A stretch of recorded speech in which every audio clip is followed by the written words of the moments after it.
welcome to the Salty Bulldog, the podcast that could smell it, that could taste it, that could sense it. I'm Matthew Donald, and I have Brad Sultana sitting next to me. Welcome, Bradley. It's good to be back again. And I have sitting opposite me, returning to the Salty Bulldog for the first time in about 12 months, I reckon. Welcome back, Mr. Jason Irvine. Hello, Matthew. I'm just very glad to be back here.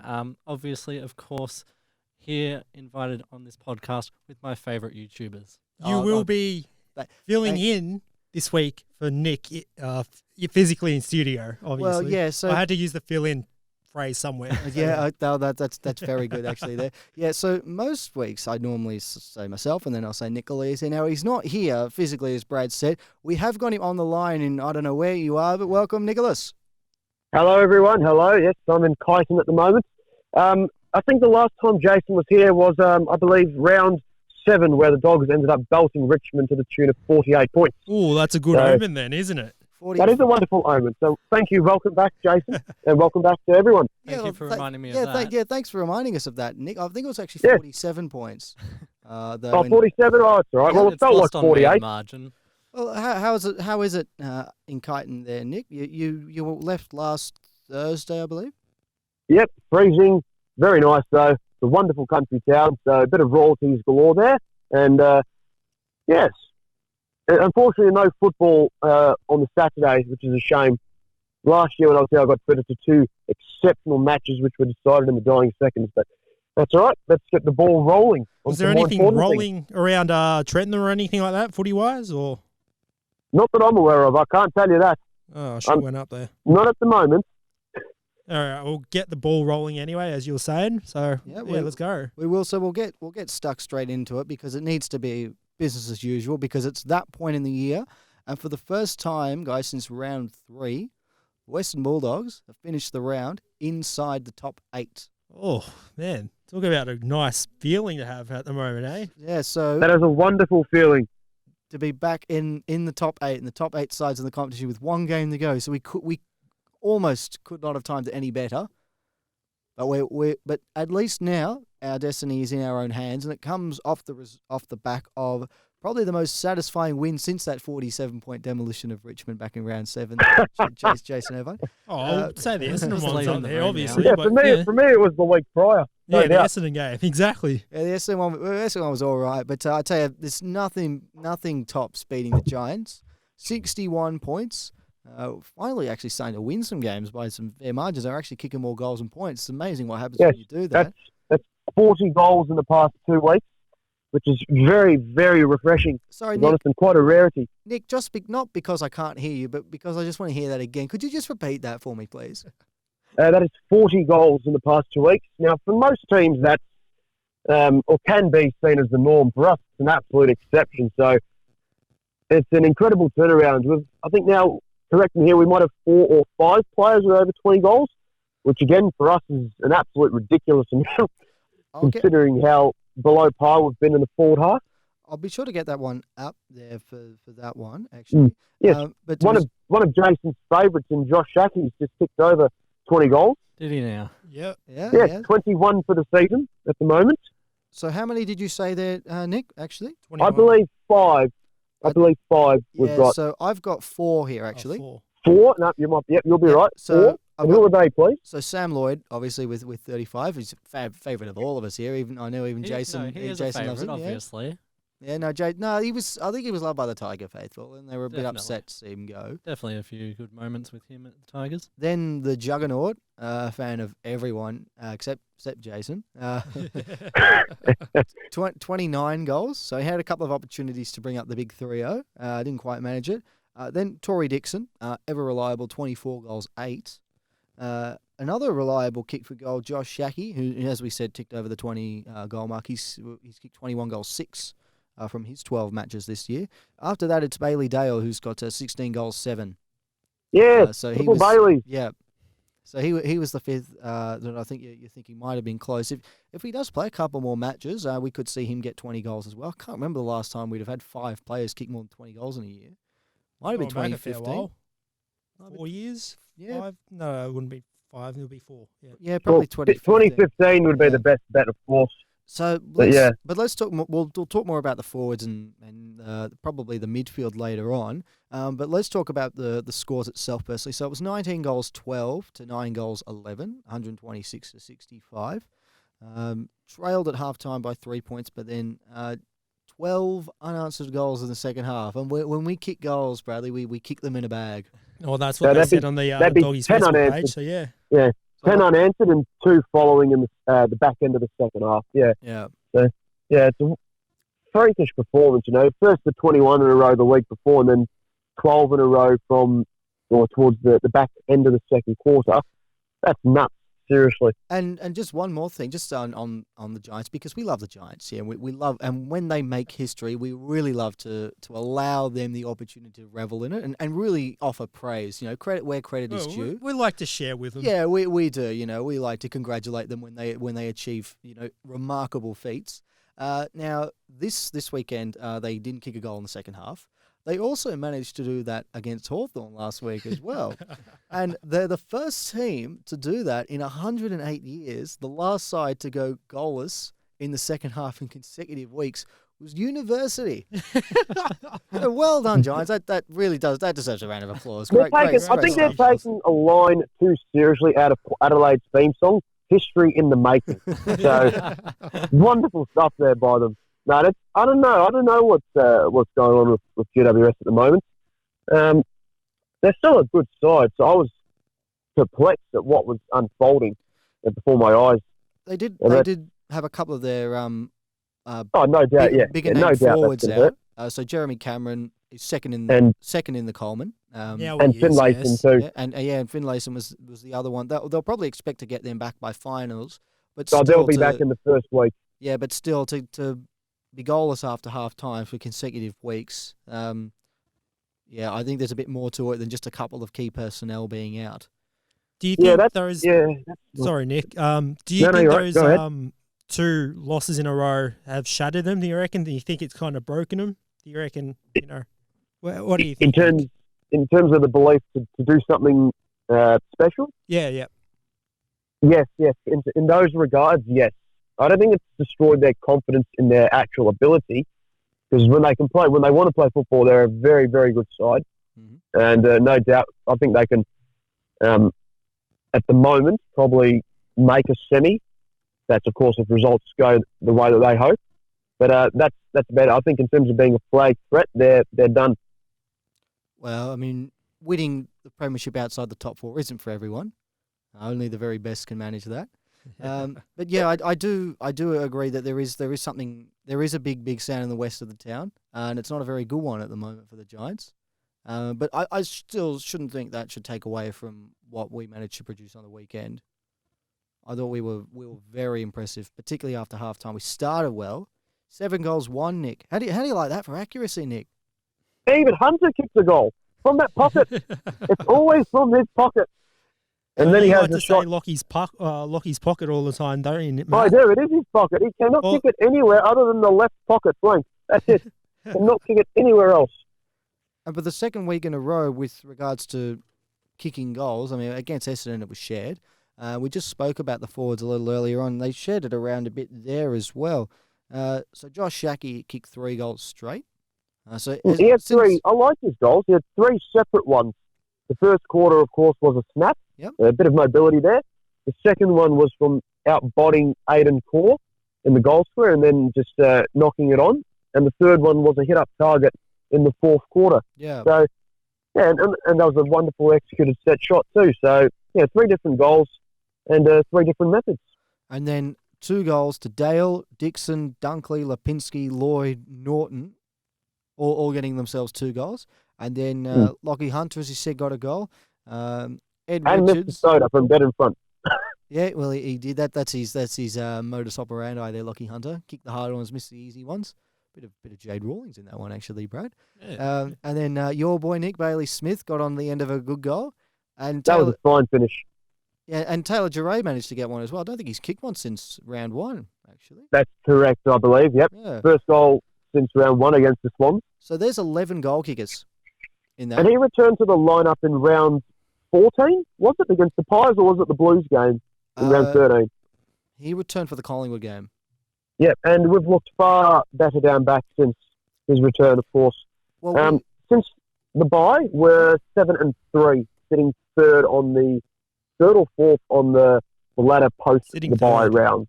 Sitting on the ladder post the bye round. Of 129 as well. That's correct. Now, only the Lions are above us, and I believe the Tigers too. Now, Nick, I was so 7-3 since the bye. So that includes what was our first game after the bye there, Nick? That should be the Blues. The Blues Wasn't game? the Pies game? No, I think he's right. I think it was the Blues game. So, all right. So I just want to take those ones out of the equation because I'm not sure if I don't know if Jason will know about this, but certainly Nick and Brad, you will.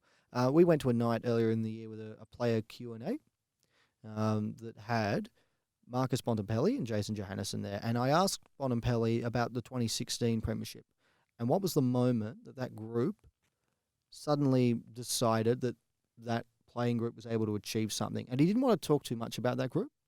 He wanted to talk more about this group. And he said the Port Adelaide win in Adelaide was very significant for the playing group. And since then... Yes, that was after the Pies game. And since then, they've gone 6-2. Interesting. So, yeah, they must have really rated that one high as the turning point because the following week they knocked over Geelong.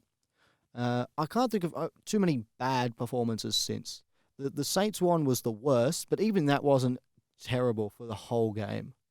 It was one quarter. Yeah, it was one quarter. But apart from that, the teams played very well. And I think if they do knock over Adelaide, and we'll look at the week ahead and what's going to happen this weekend, I think if we knock over Adelaide, I think we deserve to play finals. And obviously we will if we do, but it won't be an undeserved final spot if we get there. No, I 100% agree. It's been fun watching them. They've sort of got that enjoyment back into their system and into the style of play. It's attractive to watch. I think I'm trying to recall what certain statistics said come about round 10, but we were the team that used the corridor the most, right behind the Kangaroos, and the Cats were the most defensive of teams who used the wings as their preferred option going forward. But no, I find it interesting about that. Okay. I'm just having a look here as well because we do want to talk about the week ahead. We're on to beat Adelaide in Ballarat, which, as we now know, that game is a sellout. I can't go, unfortunately. Brad, Nick, are either of you two going? Yes, I have purchased my ticket. Yes, Nick, you got yours the other week. I managed to snag my ticket upgrade my membership after I saw a tweet by Amit Baines saying that it was pretty much going to sell out, so get your tickets quickly. So, yeah, that's when I decided to upgrade. Well, do cheer hard on my behalf, gentlemen. We will. It's going to be predicted of 9 degrees and a couple of showers passing through, so it's going to be fun. Have fun. So, with that one... It's probably the warmest it's ever been there. It won't be anything like Canberra. No, so... Oh, good God. So... this is the state of play. A win or a draw gets us through. We're playing finals regardless of what happens elsewhere. If we lose, firstly, we've got to make sure that we lose by less than 22 points. Otherwise, Adelaide will overtake us on percentage. If that happens, then we need to make sure, or not that we have much of a say in it, but we need to hope that Port Adelaide don't beat Fremantle. I'm just getting this one up here, by more than 4 goals. Okay. Because it says pretty much the only method is shake your fists harder at the TV. That's the only way it'll work. Yeah. Okay. As far as I'm concerned. So it's be like the Simpsons. Angry old man yells at clouds. That's the best way I can think about it. Shake harder, boy. Yeah, exactly right. Shake harder, boy. Yes, that's it. All right. So that's the plan if we don't defeat Adelaide. We need the Hawks to lose to the Eagles as well. Yeah. As much as that. Okay, yeah. So we need 3 things to go away if we lose. If we win, none of that matters. Yeah, the odds if we do get through, and I'm just going to say if every time because us and Adelaide in crunch games never end well. So I'm just going to be very careful with this one now. I mean, it would not surprise me in the slightest if Don Pike got sacked before this episode was finished today. No, that won't happen, mate. They will not do that. They're not willing to pay him out 2 years. So that ain't going to happen. Okay, so Nick said it won't happen, so that's fine.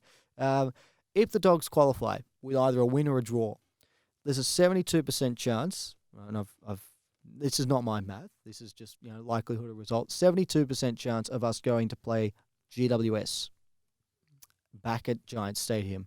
It's going to take the Giants to lose by a significant margin to Gold Coast, and us to win by a considerable margin for us to host the home final. And that one would be at the MCG. Not impossible, but incredibly unlikely. If the Bombers ended up winning too, we could end up playing the Pies or the Pies at the G also. Yeah, so that's the other one. Winning, so it's a 25% chance of us playing Collingwood, a 2% chance of that game against the Giants at the MCG, and a 1% chance of us playing Essendon at the MCG. And where are these stats from, mate? So I've got these off Twitter. And we do rely on this one heavily for like live percentages during the matches. It's at AFL Ladder. They're very reliable. They'll give you the live percentage and the numbers required in order for teams to overtake other teams. If we do lose, we have a 21% chance of making finals, with which the likely opponent would be Collingwood at 79%. The second most likely then, and it's pretty much the only other team we can play in finals if we lose, would be Richmond. And that would obviously be at the MCG. And for what it's worth, that would be the first time the Dogs and the Tigers have batted heads in finals. Yeah? Yes. We have never met the Blues also. We've played every other side, Bulldogs and the Blues. And if we really want to push it, these are teams that have qualified for finals, that is. Yeah. So I was just going to mention... Yeah, I was just going to mention University, but they haven't qualified for finals in a long time. Did we ever play Fitzroy in a final? I don't think we did. I don't know, but did we ever both sides qualified? That's the thing, yeah. Yeah. So in terms of qualifications, it's just the Blues and the Tigers at the same time. Yeah, I can't recall. Perhaps there was a series in the 40s. Perhaps. I feel like there would be in the 50s. Perhaps the 50s. That's it. What was it? Would have been the 1961. Would have that been a chance around there? No, when Fitzroy qualified at the same time. In 61 it was Hawthorn, Melbourne, St Kilda, Footscray. I'm thinking in 44. I think in 44 Fitzroy won the flag, and we made finals that year. Indeed. So it would have it was at least possible, but it obviously didn't happen. No, it did not. Was that South Melbourne or? That was Essendon. That was that game. Oh, that was horrible. Yeah, speak like as if I was even there. Yeah, were you there that day, Nick? I'm getting quite on. The beard's growing quite well at the moment, so it might as well be. Who was best on ground? I don't know. I'm going to guess, was Norman Ware still playing then, or was he finished up? No, I think he might have still been running around then. I don't know. Certainly Arthur Oliver was. I think Wally was still a couple of years away. Uh-huh. Charlie Sutton wasn't playing. No. Anyway. Back onto that Richmond hypothetical. What would you think, Jason? Obviously, the Tigers having a bounce back very nicely the past 12 rounds. Yeah. Got over the Eagles in a very tightly contested match, and probably it was a tense game. Yeah, but stats-wise, says you probably could have got over them a bit easier, maybe another couple of goals, but that doesn't always happen. What is it? Do you think? How would you go about potentially seeing that contest between our two sides at the MCG? Obviously, last year we played you there in round 23 and gave you quite a scare. And before then, you hadn't beaten us since 2013. What would you potentially think going into that game? Yeah, that's right. I don't know. Going into that game, we'd obviously have to lose this week, and Collingwood win against Essendon, and they'd overtake us on percentage. So, if that did happen, and if you did stay in 8th position, I guess the odds are that I would be a bit worried, just given your form over the last 2 to 3 months as well, just in the sense that you've won 7 of the last 10 and you've timed your run really well. And as you've said before, like your run through the middle has just been exceptional. And I think we can match you on that. Like it'll be a good matchup as we've seen in previous contests already.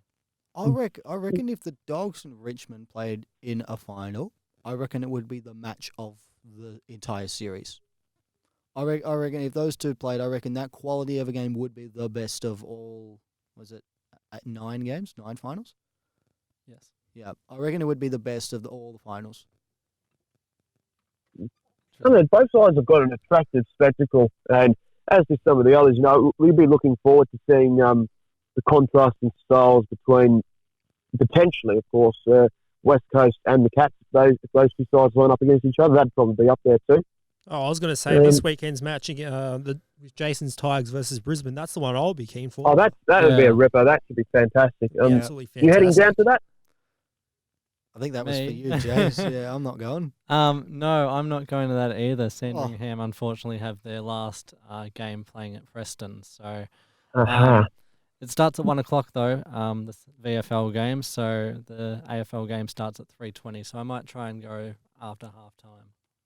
That'll be a ripping contest. I was reminded of the last time that those two played at the MCG, and Brisbane only kicked 2 goals for the whole match. They sure did, yeah. If that happens again, I'd be very impressed by Richmond's performance. I don't see that happening. No, I didn't see Essendon kicking 1 goal for the first 3 quarters and 20 minutes against us the other week. So football's a funny sport, can do all sorts of things. Matt, you touched on before about the forward line. Yep. You've got some numbers and stuff on how we're tracking this year regarding that.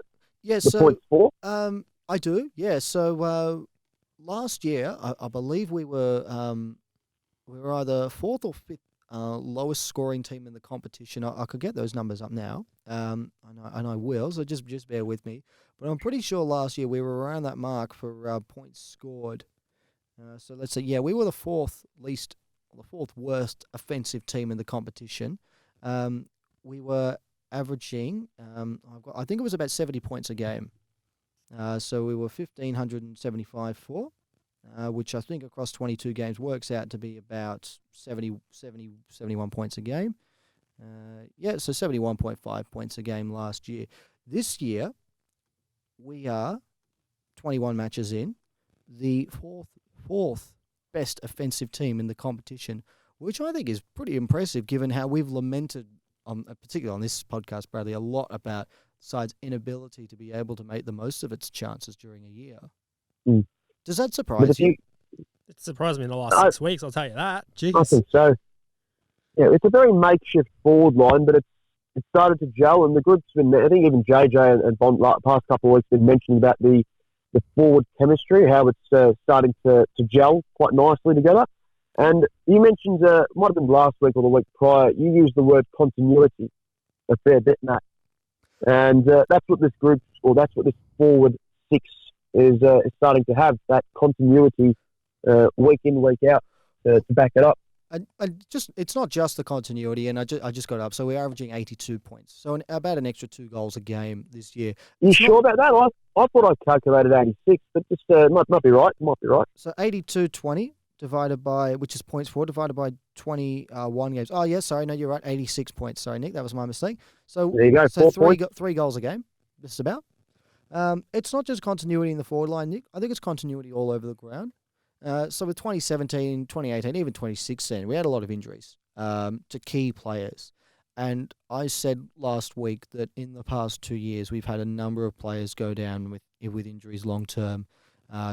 Tom Boyd, Clay Smith, Liam Picken, Jack Redpath. Tory Dixon.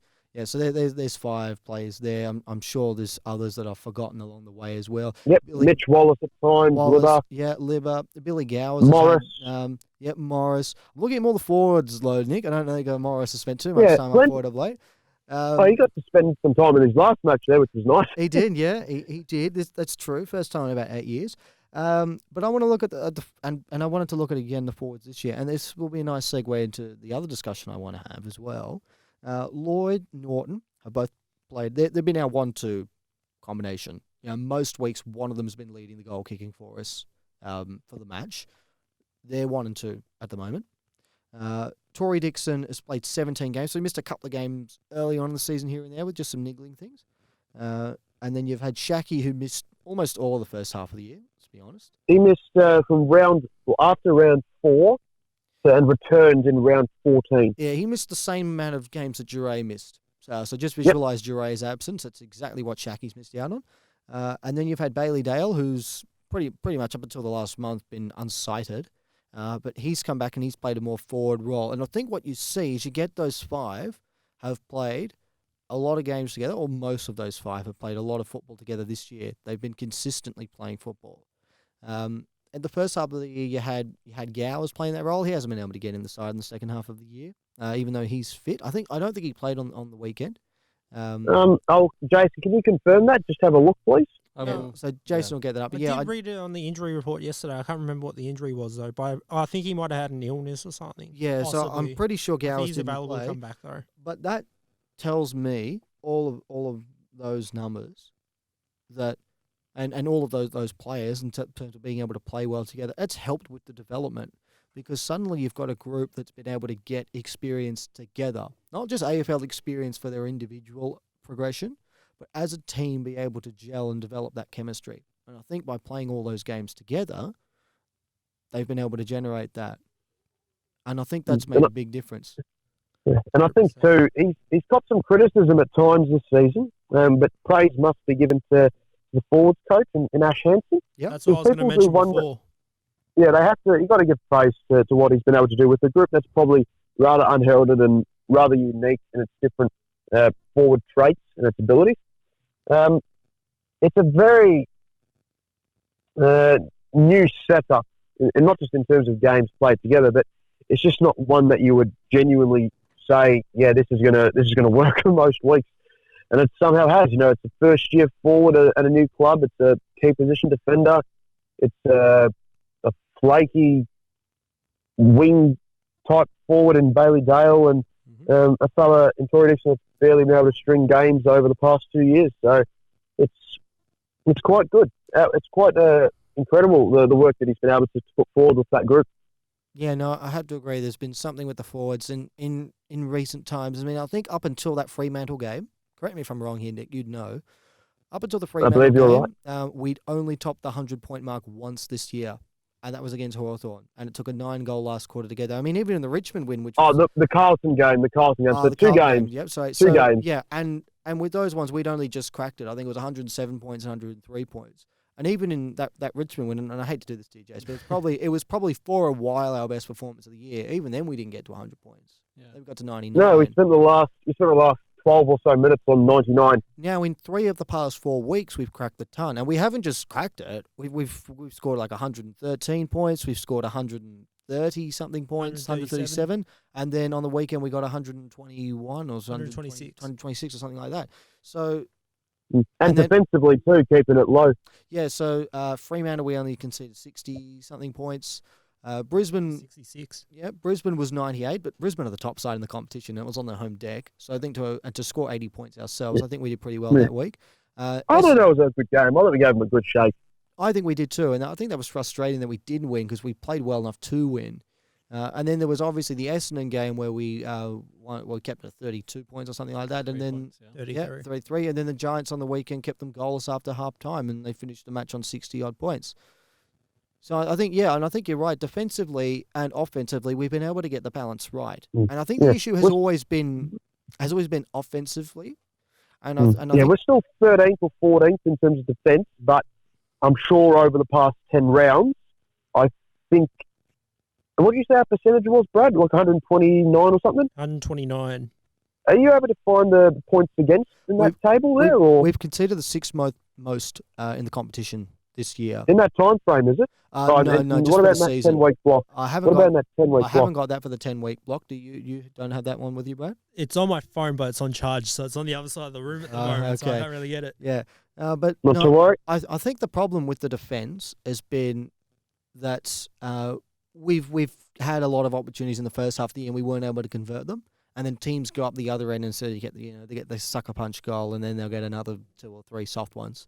And I think that compounds those defensive issues. But they haven't been coming because we've been able to convert our opportunities when we get them now. And I think that's having an effect on both ends. And also the midfield pressure too. The midfield pressure being high up the ground, being able to lock the ball in instead of being caught out the back in the contest. Thank you for mentioning the midfield, Nick, because I was speaking earlier about consistency with players playing together on a regular basis in the forward line. They've been able to do it in the midfield as well, and I think the midfield trio we've got make Geelong's Holy Trinity look like a trio of Zach Dawson's at the moment. Marcus Bontempelli, Jackson McRae, and Josh Dunkley. I mean, it's a scary midfield to encounter at this time of the year when they're firing. And just put up Richmond's, not for anything, just saying it, and Richmond's top three is Dusty, it would be Trent Cotchin. At the best of times, it would be Martin, Cotchin, and probably Prestia. And the meatball. Okay, interesting. And the meatball. I'm suspecting you'd have like Caddy up forward then? And Lambert, Caddy of course. Up forward, yeah. Lambert more floating around the wings. And then now that Grig's retired, who's in the ruck? Daniel Rioli. Daniel Rioli, okay. Oh, wonderful. Yeah, and for us, it'd still be Lin Jong, wouldn't it, Nick? No doubt. It's nice. Sorry, Nick, again. Go ahead. Saw something on the weekend that you would love, Matt. Oh, what did you say? Jackson McRae taking the ruck contest. I did see that, actually. Apparently, McRae has been rated now, due to that one hit out, and it was a one effective hit out, he's been rated elite in ruck contest by Champion Data. So he's 100% effective. That's a nice inside joke with the group as well. 100% effective. Thank you, Champion Data, for that. That's wonderful. That just confirmed to me that we haven't changed coach suddenly, which is the reason we're so good. We've still got our same old Luke Beveridge that we know and love. Love the versatility. Blokes in the ruck, yep. No, I saw that. I thought McRae in the ruck. I thought that was very interesting. I thought, why isn't Dunkley in the ruck or someone else, anyone else? That was good to see that though. Obviously get the hit out. Hunter, I think it was Hunter that got the goal from that one. With Possibly, I can't remember the whole play. No, neither. But I love the setup of that midfield because, Nick, we've spoken a lot about if during the year the hypothetical of if we need a player or if we need to win the centre clearance. So there's a minute to go, scores a level, we got to win the centre clearance to win the game. Who are the blokes you should put in the middle? English would be the ruckman. He didn't play on the weekend. Shout out to Trengove. He was fantastic on the weekend. He was superb. Admittedly, he's been fantastic all year, to be honest. He's had his moments, but for the most part of the year, he's been a very handy contributor to the side. With the midfield, though, we've spoken about which three would you have in the midfield, and you've often said, Nick, we need the star, we need the extractor, and we need the line breaker. The line breaker. Now, just correct me if I'm wrong here. Who would you say those three were earlier in the year? I think you said the extractor would be Libba.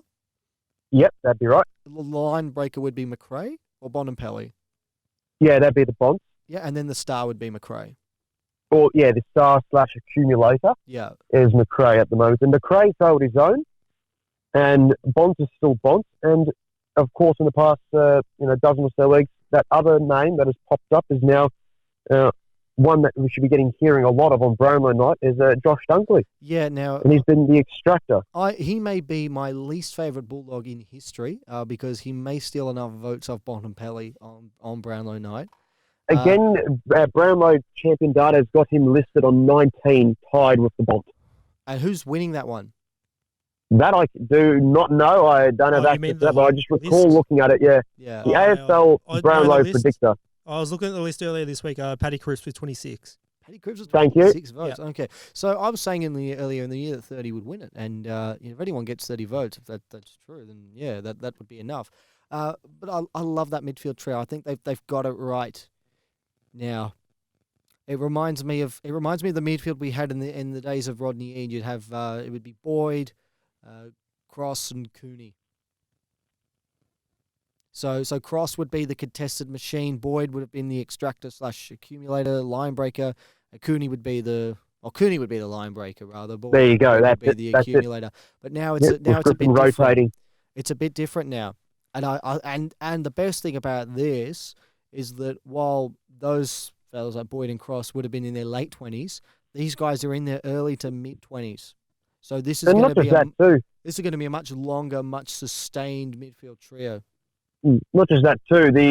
The second rotation doesn't exactly drop off there too. You'd still expect one of Bonds, McRae, and Dunkley to still remain, but then the support cast that comes into it.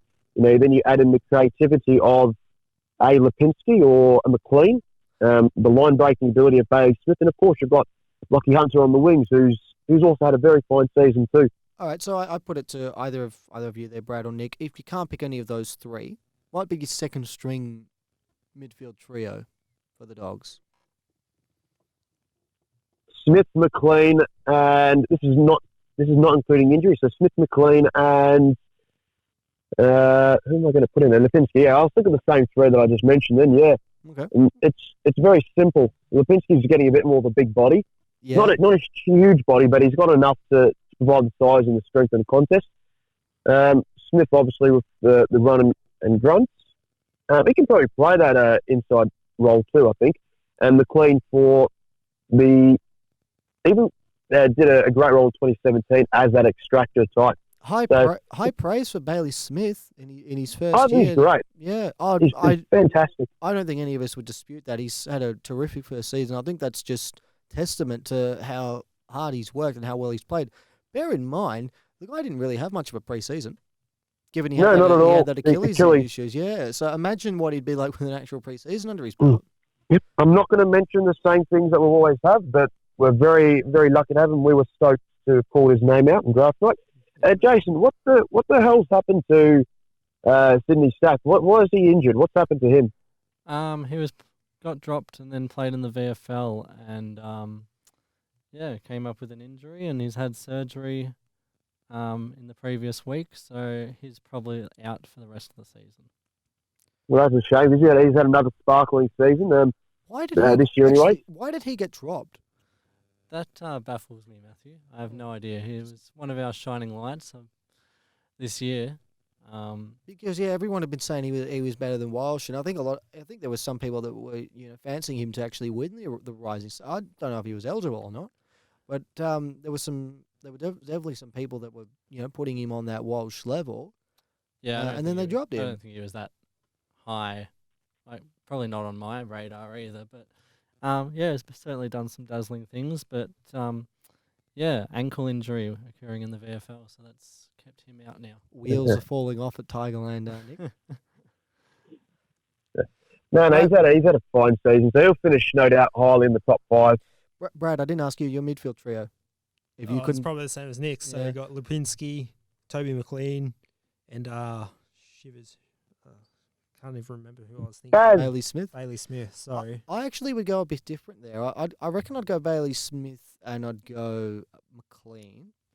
I reckon I'd go I reckon I'd go Libba though. Mine was if Libba. Yeah, if Libba's fit, then Libba replaces Lipinski for me in that regard. I think you're right with Lipinski. He's adding a bit more to that frame, but he's not quite there yet. But he's not far off. And he was made to earn his spot through the VFL. The clubs and the coaches, as much as we do mention things, even those on social media and ourselves right now, the clubs do know what they are doing seriously. Yeah. And he was given, a 6-7 week stint in the VFL at the start of the year, and he's come into the lineup since mid-season and just gone absolutely on a rampage. He's been fantastic. Rotating his time out on the outside and the inside contests. No, he's been superb. Yeah, you're right. He had to build up that apprenticeship in the VFL. He had to earn his spot. And I think and you were saying earlier, Nick, he had to earn it as a midfielder, not sort of dominate the midfield and then just play as that small forward role in the AFL. So he's come in as a genuine sort of midfielder. Yeah. Floating forward. He's kicked 9 goals in 12 games. That's a fine ratio for an inside player, but he spends a lot of time on the outside. So that's great numbers. 9 goals, 2 actually. So that's even better numbers in front of the sticks. I want to go back to round 1, and I want to raise a point that someone said to me at about, I reckon it might have been half time or quarter time in that match. Someone said to me, I fancy Aaron Norton as a smoky for the best and fairest this year. That man is sitting next to me right now. Bradley, you said that to me. I can't even remember saying that. I remember because I thought it was a very interesting point because no one had ever said it to me before. Not that people in our premiership year were saying, "Oh, Aaron Norton, smoky for best fairest." I wouldn't have known who Aaron Norton was back then. But you said that to me, and I thought that was interesting because he was 4th in the best and fairest last year. No one expected that. He's improved even more this year. On the back, has he played every game? He has. Yeah, he's played every game this year. He, as a 19-year-old, leads the competition for contested marks. I think he raised 50. the bat with 50 this year. Took another 3 on the weekend. Do you think Libba gave him some advice on what to do on the celebrations of it? I wonder. Good old Libba. No, as far as Libba's concerned, if you don't make centuries, you're not worth spending any effort on. So. Then he just have to get a Simpsons tattoo, I guess, instead. Yeah. So so Norton's really got to double his output before Libba takes any sort of interest. We could use Libba tomorrow, I tell you, to replace Steve Smith. In all seriousness, yeah, we could. It'd be nice to have 100 in an Ashes. Yeah, we could, or someone other than Steve Smith who'd had Ashes 100 at least. It'd be nice. So Norton's the third teenager in history, or since the numbers were recorded, and it's been about 20 years now, to take 50 since contested marks in the 1999. season. Yeah, Lance Whitnell, and Nick Rewalt were the other two who have managed it. Yeah. Rewalt would have done that in 2002, I guess. Yeah, he would have done it. Obviously, had to do it early on in his career. I think he took 175 marks in that year, Nick Rewalt. Well, I want to know how many Norton's taken this year now. He's taken, what, mid-120s? I'll just get that one up. But I just want to go back on what... so he's taken 124 this year. He's straightened us up significantly. And Nick, you've been talking about how much you love him in the forward line. I've been critical of his accuracy. But in terms of everything else, you've told me on and off air that everything he does is perfect for what we need. And to that extent, I have to agree with you in terms of the way he straightens up. He provides real aggression. He provides a target. He takes the pressure off Shaki. He can kick it back. His kicking has improved. Let's put that out there. His kicking definitely has improved. He's helped not just Shaki, but all the others. And he shows aggression. His stare down on Phil Davis was the greatest thing I've ever seen on the weekend. I will say this, though, as not to heap the constant praise. I'll say this, earlier in the year, we were all stunned and we were all confused as to why we would think of Norton as a forward. And this is before round 1-2, and then we're thinking, what in God's name have we unleashed here? He's only kicked 29, but it's probably the manner in which he's gone about it. He probably should be on about mid-30s due to missing certain sodas, but you have to think again, he's kicked some goals that he probably shouldn't have. Yeah, like that Fremantle, the goal against Fremantle. That was absolutely bonkers. I don't know what the heck was going on there. I think the more confusing thing with that, because if you look at these traits, he's tall, aggressive, decent mark, neat looking sort of kick. Not brilliant, but neat looking. It all looks sort of compact. I think the issue was that he'd spent a whole pre-season as a defender, and then just on the eve of the season, they've decided, well, no, actually, we're going to put you forward now. On the back. He had the traits, though. He had the way that he attacks the ball, that aggression. Yeah, so it's best utilised in that leaping fashion. As a defender, every time you try to leap, it's usually generally to spoil it. Yeah. And he's got great reach on his arms.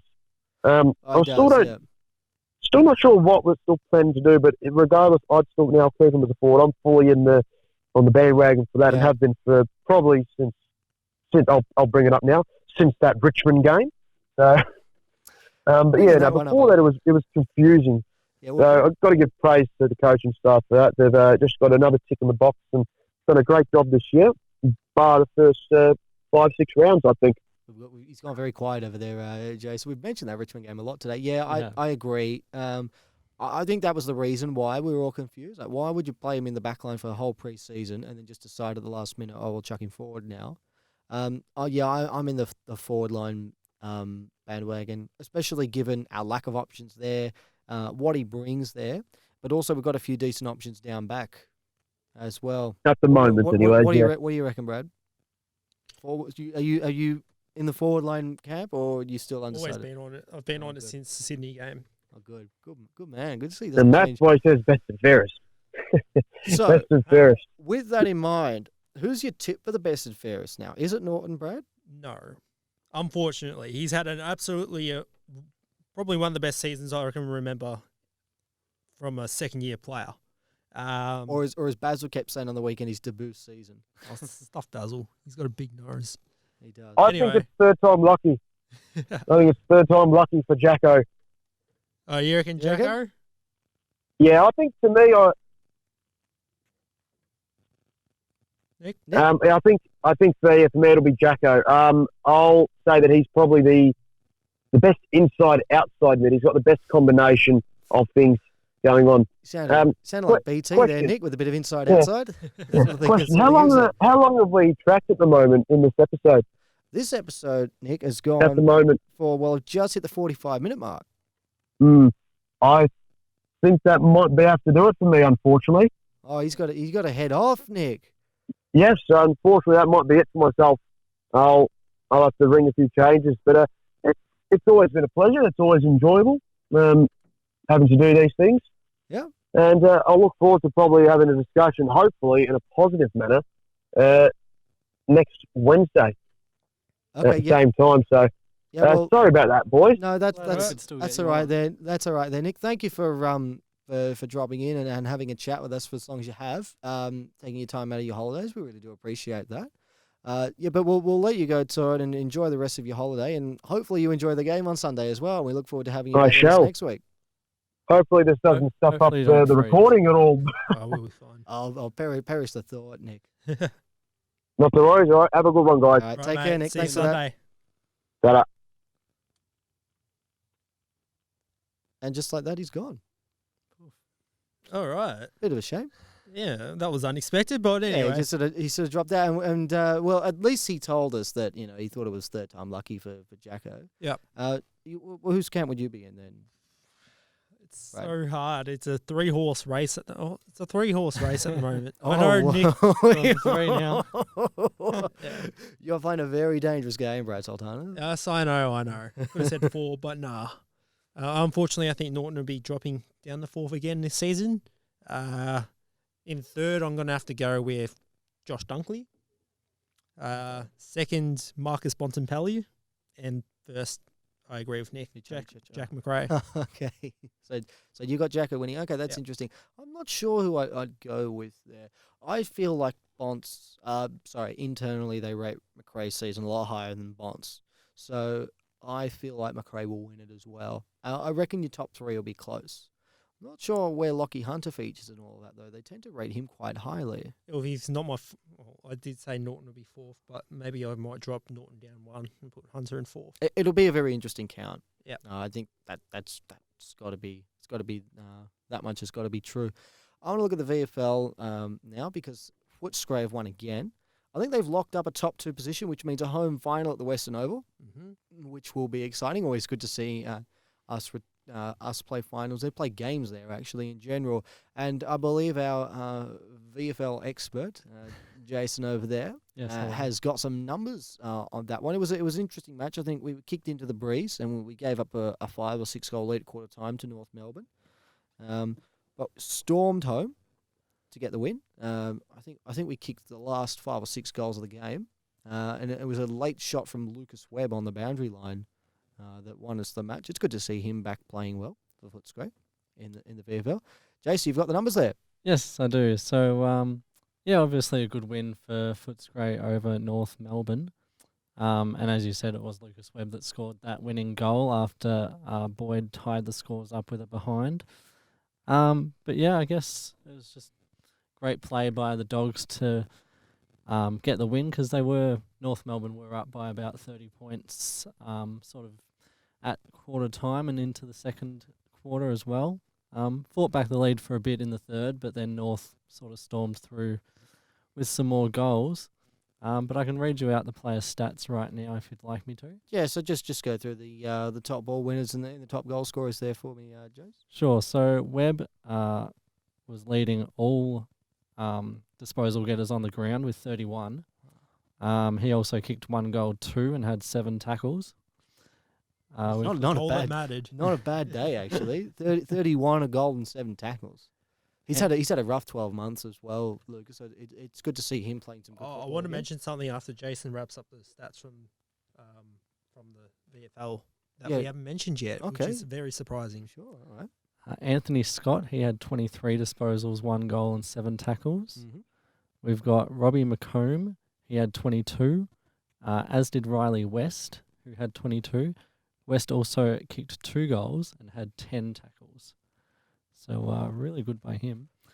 And rounding out a few of the disposal getters were Rourke Smith on 21 and Bailey Williams on 21 as well. Could you just give me the numbers on one Ben Cavara as well, please? Who I believe really had a big impact in that last quarter. Yes, he sure did. He had 20 disposals and 3 goals.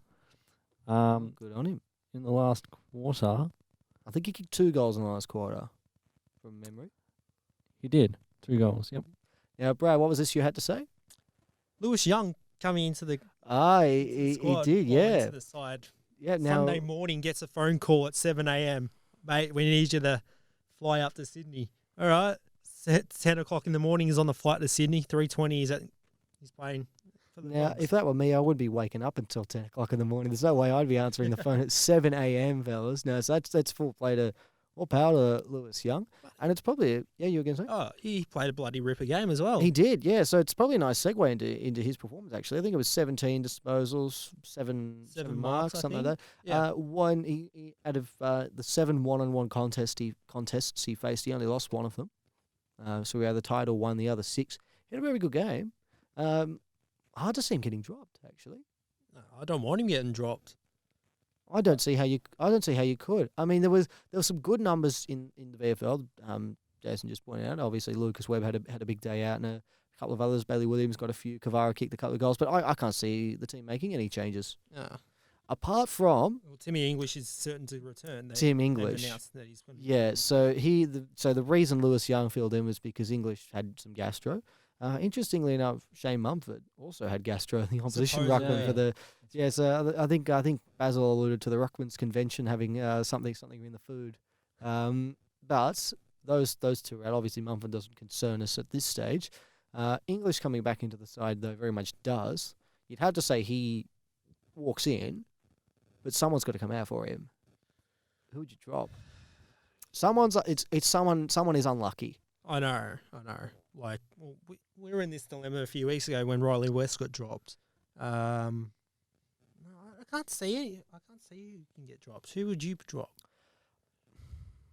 As harsh as it is to say, it might be Young that has to go. Because the other thing you've got to consider are the conditions. It's going to be 9 degrees.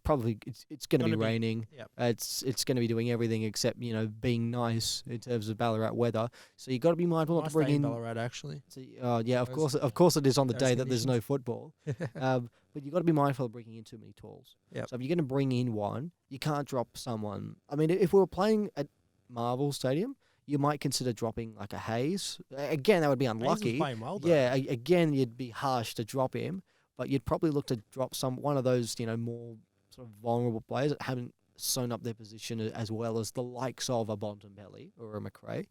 But yeah, I reckon you can't go too tall into Ballarat if the weather's going to be ordinary. I see what you mean. So you might have to consider dropping a tall, and I'd say the most at risk is Young. Potentially even Cordy. That's what I had in mind. But we need a medium-sized defender. Or even Trengove. No. But again, Not yeah, Trengove. he's kicking suspect, but Yeah, but he does everything else well. Yeah. It's a bit like Aaron Norton, really, isn't it? It's like, this is exactly like 2016 all over again in the good headaches. Who do you drop? Yeah. Because our sides, our 44 players are bloody. They're really, really good. Perhaps we're overthinking it. Why don't we ask someone who probably couldn't, given it's a Bulldogs sort of list? Who would you think? You probably don't know everyone that played on the weekend. No. But if you were to guess someone who was probably playing on the weekend that you'd drop in favour of English, Jason, who would you like? I reckon, as harsh as it is, bring him in for the bloke who came in for him. So bring him. Young. Out Young. I think that's the sensible decision, as unfortunate as it is. I don't think he's missed a Ballarat game, though, hasn't he? I'm trying to remember. He wouldn't have played in Ballarat this year. Oh, against I thought he Brisbane. played against Brisbane, though. Oh, maybe I was wrong. No, the only change I can think for that one was they brought in Fletcher Roberts for That's English. right, for his 50th game. I got him mixed up. Yeah. That was my mistake there. I think Young did play down there last year, though, Yes, against Port I Adelaide. remember that. And he would have played against the Gold Coast down there as well. Yeah. So, yeah, he has played a couple of times down in Ballarat. I think that's the most logical decision, as harsh as it is. There's definitely a future for Lewis Young, though. As frustrating as it's been because he's played well and, he keeps getting dropped. But there's a future for him at the Dogs, definitely. So I don't think you should worry about that one too much. Jace, did Just you? just unfortunate that Nick hung up because Footscray do of course play Coburg this week in the VFL, and Nick is the Coburg expert. So Nick would definitely give us a lot of insights into that. Yeah, he would. He's been following Coburg around a bit this year. Apparently the game moved venues though. Apparently it's no longer going to be played in Coburg. I've been hearing it's being played at Wooden Oval now. That's Really? what I heard today, yeah. I'm assuming you Right. haven't heard anything I about haven't that. heard I haven't anything either. either. I saw on the Strange forums being today, a, and then Coburg apparently home game. somebody called up the club and they said that they changed venues on it. So There was That's there was a few instances in the VFL last weekend where some games did have to be rescheduled to other grounds. So I think Williamstown's their ground was deemed was it too a swamp? unsafe. Yeah, pretty much. And they actually had the TV game too. Soft. So they're really unhappy about that. So maybe it's just a matter of that. Maybe the Coburg City Oval's just a bit of a bog. Could be. Just a couple of other injuries to come out of the VFL though. Well, as we said, Billy Gowers didn't play. He was ruled out. I haven't got any reason why. Lin Jong will miss out. He's had a tough year, Lin Jong. He'll miss out on a couple of games. He's had a hamstring injury. So heading into the finals, the list is looking reasonably healthy. English and Gowers, you can take off the list. They're both back. Jong with the hamstring. Ryan Gardner not too far away with that knee. He's had that for a while. Unless we make a prelim or a grand final, you could probably put a line through Caleb Daniels' season. He's probably going to be... We're going to have to go pretty much all the way in September for him to come back. Even then, say, I don't want to think too far down the track, but what happens if our side is, really, really good to get to that point? Would you drop somebody? we'll get to that when we get yeah, there. exactly. That's what I'm trying to say. I don't want to think too far ahead. We got to One week at a time. We got to make finals first. We still haven't done that. Yeah, I know. We've got to get there first. No, we're all right. And then we've got Liberatore and Wallace with their knee and ankle. And I'm not sure about Liberatore. He might come back this week, but I haven't heard too much positivity around that one. And then you've got Fergus Green and Dale Morris, so we definitely won't be seeing them this season. So the list is looking pretty healthy. Most of them are either sort of on the periphery or on. You wouldn't really put them in the best 22. I guess the exceptions would be, English, Daniel, Libber, Wallace, and Morris. So maybe half the list, but even so, English and Libber, we could potentially expect to see them come back soon. But yeah, as for the others, not too sure we'd see them anyway, even if they were fit. So it's a good position to be in. I think at this stage of the season, I think that the 22 we've got is nice and settled. They will be a change. You can't expect they'll leave English out. Yeah. So they'll have they'll have a very well settled side going into the most. And I ask you the question, Brad: is this the most important non-final the Bulldogs have ever played in? Yes. Or not ever, no. But which in recent non-final memory, yes. would you rate in terms of importance being greater than this one? I would have loved to have asked Nick this question, actually. Yeah. See what he Take had me to back say. a little while. I'm just basing Do it you have on... anything in mind? Because I've got to think about it. It's going to take some time. Not in terms of importance. Right. There have been big games and great games. Yep. But in terms of important games, I can't think of one that tops this. Probably, because it's all or nothing pretty much. Yeah, I mean, I can't remember the last time we played in a final, or played in a Probably home and since away Melbourne game. 2005, but we ended up losing Yeah. that game as well. The only other one I can think of was the Hawthorn one a couple of years ago, when 2017? when Yep. Bob and Boydie played their last games, and there was still that hope of potentially making finals if we had got a win. Yep. There was a lot riding on that game, but still, I think this one's got greater stakes to it. Because this is We is still very want much it. retribution as well. Yeah. 97, 98 and 2015. Yeah, so my theory is they'll sack Don Pike and they'll bring in Matthew Robran or Darren Jarman as his coach, and that'll be it for us. Oh, no. I think it's just the uncertainty because obviously you've got the Hawthorn game the night before. So if Hawthorn do win, they get into the 8 before that Sunday. So We won't know exactly what we've got to do because the Port Adelaide game will be after hours. But we'll at least know that one. But I still think you block all that out because if you win, as you said earlier, Brad, none of that matters. You can win by a point, we're in. Doesn't Yeah. matter. Win Draw by- of them, doesn't matter. We're still in. That's all there is to it. We've And- done the hard work, but it's not over yet. I'll say that. It's like the night before the exam, isn't it? You've sort of done all the work, and now the big day is just here, and there's really not much more you can do. Yeah. But on that note, I think it's probably a good time to wrap up. A good episode, a positive episode, discussed a lot. Different setup to what we normally go with. Normally, we'd have all of our people actually in the studio, but I think we've done all right with that one. But Brad and Jason, I want to thank you two for dropping by. It's great to have you again, Bradley. It's great to have you back, Jason, as well. We sure have missed you. Nick, you're definitely not listening at this point, but we want to thank you for giving us a call wherever you were in Kyneton, and we hope you enjoy the rest of your trip. We look forward to having you back in the studio next week. Go see some cows for us. Yep, go see some cows there, Nick. To all of those listening, wherever you may be around the world, we do want to thank you for tuning in, and we look forward to having you join us again next week on the Salty Bulldog.